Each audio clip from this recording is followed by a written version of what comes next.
is the Experience Pros Radio Show. Got an opinion or want to ask us a question? Email radio@experiencepros.com or message us on the Experience Pros Facebook page, and we'll interact with you live on the show.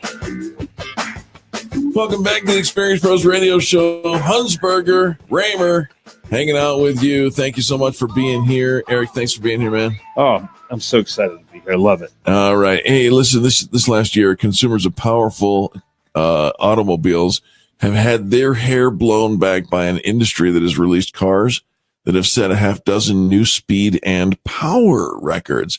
Have you seen the muscle cars on the streets today? They're coming out and they're more muscular.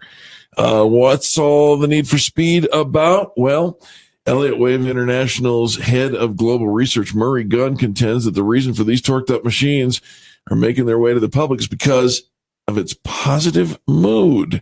We're going to talk to Murray here in just a moment. He is the head of global research for Elliott Wave International, and a contributing author to the recent book, Socioeconomic Studies of Society and Culture, which is an Amazon #1 bestseller in social theory. Murray Gunn, welcome to the Experience Pros Radio Show. Thank you. It's great to be here. Very nice to have you along here. What is going on with the power? You say that it's connected to mood. What? Well, yes, exactly. As you alluded to, very simply, it's because society in general is in a good mood. Now, how does one go about measuring the mood of a society? After all, I'd like to think that we are in a great mood today, but there are millions of people out there who have many different ranges of moods going on. But the good news is that there's a new social science called socioeconomics, which enables us to measure the overall mood of a society. And the best measurement tool that we use, it's called a sociometer, is actually the stock market. So when social mood is trending positively, society in general has an air of optimism, and this motivates certain social actions. The most direct and coincident action being for people to go and buy stocks. And when social mood is trending negatively, society has an air of pessimism, and this motivates the opposite action, which is for people to sell stocks. So the stock market is a barometer of social mood. And with the stock market having been in a bull trend over the last few years, this flowering of optimism has manifested in an increasing desire amongst us for more powerful vehicles. Now, we socioeconomists have examined the history going back the decades, and there is a relationship between the stock market and the motor industry. Going back to 1985, this relationship was first noticed, and then more research was done in 06 and 07, and that research found that when social mood is trending positively, the stock market rises, and cars tend to be bolder and more angular in design. Bolder in color. They come in brighter colors, yes, and they're more powerful and speedy. And during periods of negative mood, the stock market falls, and the opposite happens. So automobile fashion becomes more subdued. So they become darker in color, rounder in design, and they have less power. You're telling me, this is Eric Hunsberger, you're telling me that the reason I want that 300 horsepower Toyota Camry that can go from 0 to 60 in less than 6 seconds that's coming out is because things are going well? That's right. It's because you're in a good mood, as we all are. And that's why we've gone out, we've bought stocks, and that's why we want to drive fast cars, and that's why we want to build tall buildings, and all sorts of other manifestations of social mood. You know, this is fascinating to me, Murray, and I can tell by your accent that you are from the southern part of the United States, possibly Houston, Texas.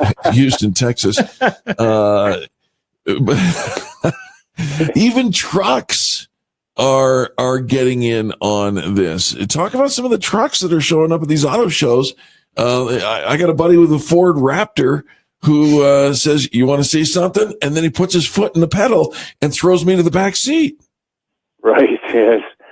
Well, definitely, speed remains a theme, but the main emphasis at the recent Detroit show, as you say, was on the truck or the pickup market.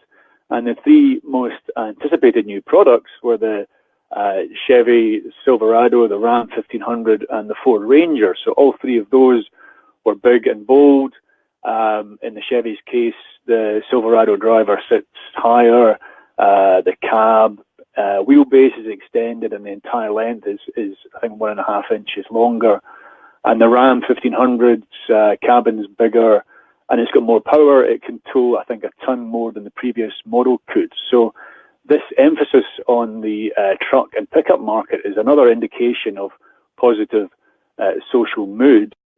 And it really rhymes with the craze that we saw back in the 1990s, the craze for sports utility vehicles. And that culminated in the introduction of the AM General Hummer, the Humvee. Sure. 1999. So just as social mood was reaching a positive extreme. So wow, it's all related. One particular aspect to the truck and pickup style of vehicle is that the front grille really appeals to a revved up mood. I think it was in USA Today I read that grills are so integral to defining a truck's character, much like a man's facial hair or a football helmet's face mask. So Whoa. in other words, the truck style epitomizes boldness and confidence. And so the emphasis on this style of vehicle at the recent show is another manifestation of the positive trend in social mood. Now, Murray, this is Eric Huntsberger. I've got a weird question for you. What does that mean in like 30 seconds when it comes to like an electric vehicle? Where are those going then? Well, that's an interesting aspect of things, because what you find is not just a one-way trend in all social mood trends. Some trends at turning points will show the opposite of what you would expect. So, for instance, at the moment, the stock market is obviously high. The social mood has been in a positive trend, so the stock market is high. But you are getting things like electric vehicles coming through. So you combine that with the positive mood aspect. What we're seeing is a slight transition. Wow. It's a subtle way of showing that there is an underlying transition going on. Murray, I will tell you, I'm trending towards a fast car. Yeah, absolutely. And Murray, I apologize, but we're going to run out of time. I want to make sure that we get folks tuned into your book, Socioeconomic Studies of Society and Culture. Folks, get that wherever fine books are sold. And check out Elliott Wave International at ElliottWave.com. Murray Gunn, I wish we had more time, man. This is fascinating. Thank you for joining us. Wow. Thank you. All right. Folks, don't go anywhere. Eric Huntsberger, Eric Raymer, guiding your journey through positive business talk. And we're doing it faster, bolder, stronger, with more angular lines than you've ever seen before. We got rid of the curves. Angel's going to hurt me for that one. We'll be America's back. home for positive business talk. You're listening to the Experience Pros radio show. Contact them on the web at experiencepros.com. I'm Tom Busby, CNBC. Some good news for the domestic energy industry. ExxonMobil says over the next 5 years, it plans to invest $50 billion